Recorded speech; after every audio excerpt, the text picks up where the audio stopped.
ಭಾಳ ಪ್ರಮುಖವಾಗಿ 3 ವಿಚಾರಗಳನ್ನು ತಮ್ಮ ಮೂಲಕ ಜನಸಾಮಾನ್ಯರು ತಿಳಿಸುವಂಥದ್ದಕ್ಕೆ ಪತ್ರಿಕಾಗೋಷ್ಠಿಯನ್ನು ನಾವು ಕರೆದಿದ್ದೀವಿ.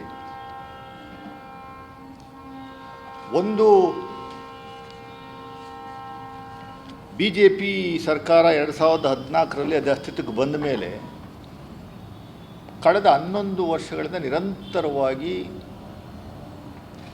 ವಿರೋಧ ಪಕ್ಷದ ನಾಯಕರುಗಳನ್ನು ಗುರಿಯಾಗಿಸಿಕೊಂಡು ಕೇಂದ್ರ ಸಂಸ್ಥೆಗಳಾದ ED ಇರ್ಬೋದು, IT ಇರ್ಬೋದು, CBI ಇರ್ಬೋದು, NIA ಇರ್ಬೋದು, ಅವರ ಏಜೆಂಟ್ಗಳ ರೀತಿಯಲ್ಲಿ ನಡೆಸ್ಕೊಂಡು ಅವ್ರನ್ನ ರೈಡ್ ಮಾಡಿ ಭಯಭೀತರನ್ನಾಗಿ ಮಾಡಿಸಿ ಒಂದು ಭಯದ ವಾತಾವರಣ ಸೃಷ್ಟಿ ಮಾಡಿ ಅವರ ಪಾರ್ಟಿಗೆ ಸೇರಿದ್ರೆ ಆಟೋಮೆಟಿಕಲಿ ವಾಷಿಂಗ್ ಮೆಷಿನ್ನಾಗಿ ವಾಶ್ ಆಗಿ ಅವ್ರನ್ನ ಸೇರಿಸ್ಕೊಳ್ಳುವಂಥ ಒಂದು ವ್ಯವಸ್ಥೆ ಏನು ನಿರ್ಮಾಣ ಮಾಡ್ಕೊಂಡಿದ್ದಾರೆ. ಅದರ ಮುಂದುವರಿದ ಭಾಗವಾಗಿ ನಿನ್ನೆ ಬೆಳಗ್ಗೆಯಿಂದ ಕಂಟಿನ್ಯೂಸ್ ಆಗಿ ಡಾಕ್ಟರ್ G. ಪರಮೇಶ್ವರ್ ಅವರ ಸಂಸ್ಥೆಗಳ ಮೇಲೆ ED ಅವರು ರೈಡ್ ಮಾಡ್ತಾ ಇರುವಂಥದ್ದು ನಾವು ಕಾಣ್ತಾ ಇದ್ದೀವಿ. ಪರಮೇಶ್ವರ್ ಅವರ ಸಂಸ್ಥೆಗಳ ಮೇಲೆ ED ಅವರು ರೈಡ್ ಯಾಕೆ ಮಾಡ್ತಾರೆ, ED ಅವರ ಕಾನ್ಸೆಪ್ಟ್ ಏನು, ED ಅವರ ಮೂಲ ಉದ್ದೇಶ ಏನು, ಅವರ ಸಿಗ್ನಿಫಿಕೆನ್ಸ್ ಏನು, ಅವರ ಜವಾಬ್ದಾರಿ ಏನು, ಅವರು ಯಾವ ವಿಚಾರಗಳಿಗೆ ಅವರು ಬಂದು ರೈಡ್ ಮಾಡುವಂಥದ್ದಕ್ಕೆ ಅವಕಾಶಗಳಿದೆ ಇರಬೇಕು ಅನ್ನುವಂಥದ್ದು ನಾವು ಗಮನಿಸಬೇಕಾಗಿದೆ. ಇಲ್ಲಿ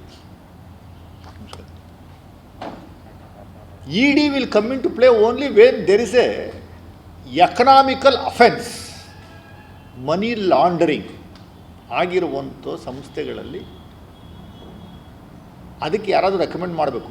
ಸ್ಟೇಟ್ ಗೌರ್ಮೆಂಟು ಇಲ್ಲ CBI ಇಲ್ಲ NIA ಇಲ್ಲ IT ಇಲಾಖೆಯವರು ಇಲ್ಲಿ ಮನಿ ಲಾಂಡ್ರಿಂಗ್ ಆಗಿದೆ ಅನ್ನುವಂಥದ್ದು ಕಾಣ್ತಾ ಇದೆ. ಅದನ್ನು ದಯಮಾಡಿ ನೀವು ಕೂಲಂಕುಷವಾಗಿ ತನಿಖೆ ಮಾಡಿ ನಮಗೆ ವರದಿಯನ್ನು ಕೊಡುವಂಥ ಕೆಲಸವನ್ನು ಮಾಡಬೇಕು ಅಂತ ಯಾರಾದರೂ ರೆಕಮೆಂಡ್ ಮಾಡಿದ್ರೆ ಮಾತ್ರ enforcement directorate will play a role, will have a say to come and investigate. ಸ್ವಯಂ ಘೋಷಿತವಾಗಿ ED ಎಲ್ಲ ಕಡೆ ನುಗ್ತಾ ಇರುವಂಥದ್ದು ನಾವು ಕಾಣ್ತಾ ಇದ್ದೀವಿ. ಒಂದು ಎಜುಕೇಷನ್ ಇನ್ಸ್ಟಿಟ್ಯೂಷನ್, ಅದು private education institution, it is not coming under either state government or central government. Recognition ಪಡೆದಿರುವಂಥದ್ದು, ಮಾನ್ಯತೆ ಪಡೆದಿರುವಂಥ ಒಂದು ಎಜುಕೇಷನ್ ಇನ್ಸ್ಟಿಟ್ಯೂಷನ್ಸ್. ಅಲ್ಲಿ ಏನಾದರೂ ನಿಮಗೆ ಹೆಚ್ಚು ಕಮ್ಮಿ ಆಗಿರುವಂಥದ್ದು ಇದ್ದರೆ, ಡೊನೇಷನ್ಸ್ ಜಾಸ್ತಿ ತಗೊಳ್ಳುವಂಥದ್ದು, ಫೀಸ್ ಜಾಸ್ತಿ ತಗೊಂಡಿರುವಂಥದ್ದು, ಅದಕ್ಕೆ ಅಂತ ರೆಸ್ಪೆಕ್ಟಿವ್ ಡಿಪಾರ್ಟ್ಮೆಂಟ್ಸ್ ಇಲಾಖೆಗಳಿದ್ದಾವೆ. ಎಜುಕೇಷನ್ ಇಲಾಖೆ ಡಿಪಾರ್ಟ್ಮೆಂಟ್ ಇದೆ. ಅದನ್ನು ಮೀರಿ ಏನಾದರೂ ಮಾಡುವಂಥದ್ದಿದ್ದರೆ AICT ಅಂತ ಇದೆ, all India council of technical education ಇದೆ. ಅದನ್ನು ಮೀರಿ ಏನಾದರೂ ತಪ್ಪು ಮಾಡಿದರೆ HRD ಇದೆ, ಹ್ಯೂಮನ್ ರಿಸೋರ್ಸ್ ಡೆವಲಪ್ಮೆಂಟ್ ಇದೆ, ಕೇಂದ್ರ ಸಂಸ್ಥೆ. ಅದಕ್ಕೆ ಮೀರಿ ಏನಾದರೂ ಸಮಸ್ಯೆ ಆಗುವಂಥದ್ದಿದ್ದರೆ department of technical education government of Karnataka ಅವ್ರದ್ದಿದೆ. ಅವರು ಮೊದಲು ತನಿಖೆ ಮಾಡುವಂಥ ಕೆಲಸವನ್ನು ಮಾಡಬೇಕು. ಅದಾದ ನಂತರ ಅಲ್ಲೇನಾದರೂ ಫೈನಾನ್ಷಿಯಲಿ ಇರ್ರೆಗ್ಯುಲಾರಿಟೀಸ್ ಆಗಿದ್ದರೆ then government will have to take a initiation.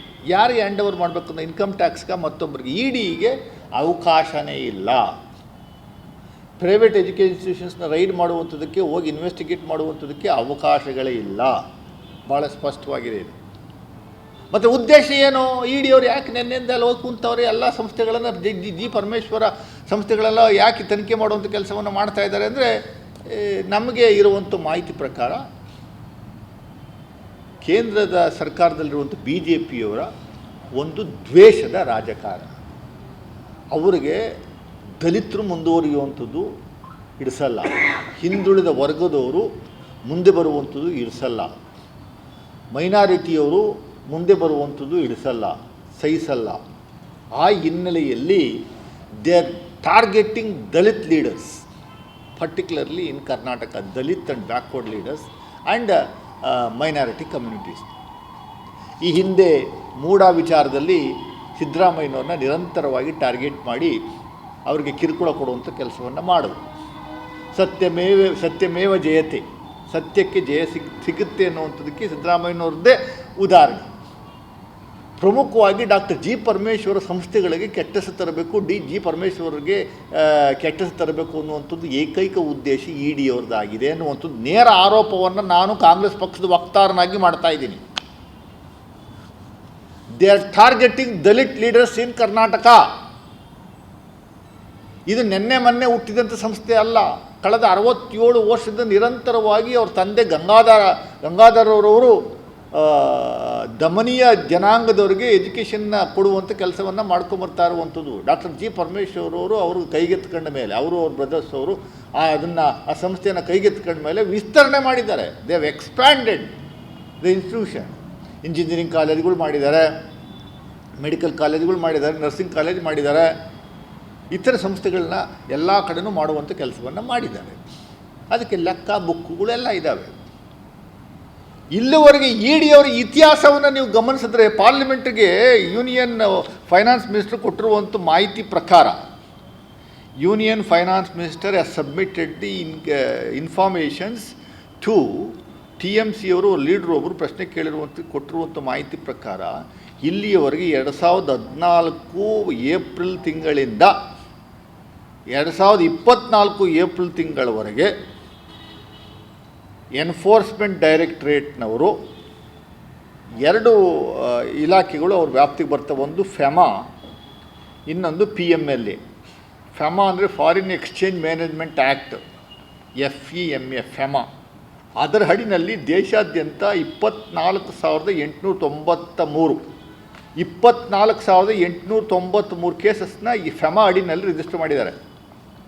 PMLA money laundering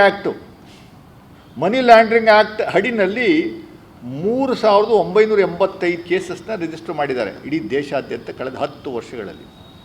ಒಟ್ಟು 28,878 ಕೇಸು.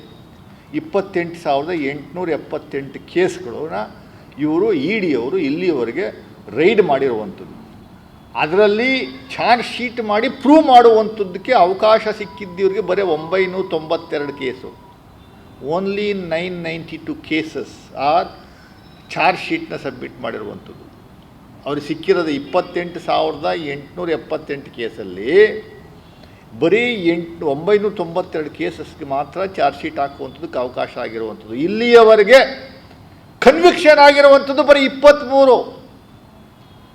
28,878 ಕೇಸಲ್ಲಿ ಕನ್ವಿಕ್ಷನ್ ಮಾಡುವಂಥದ್ದಕ್ಕೆ ಅವಕಾಶ ಸಿಕ್ಕಿರುವಂಥದ್ದೇ ಬರೀ 23. Not even 1%, not even 0.1%.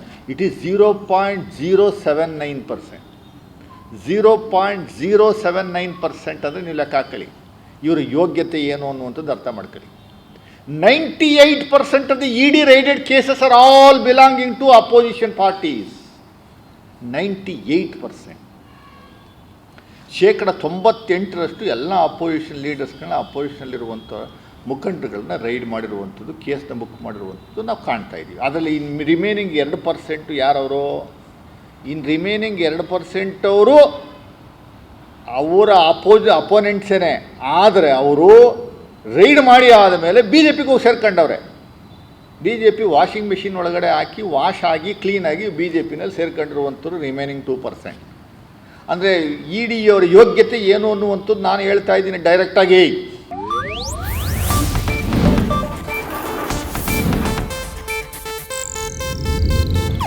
ಇದು ಏಷ್ಯಾನೆಟ್ ನ್ಯೂಸ್ ನೆಟ್ವರ್ಕ್ ಪ್ರಸ್ತುತಿ.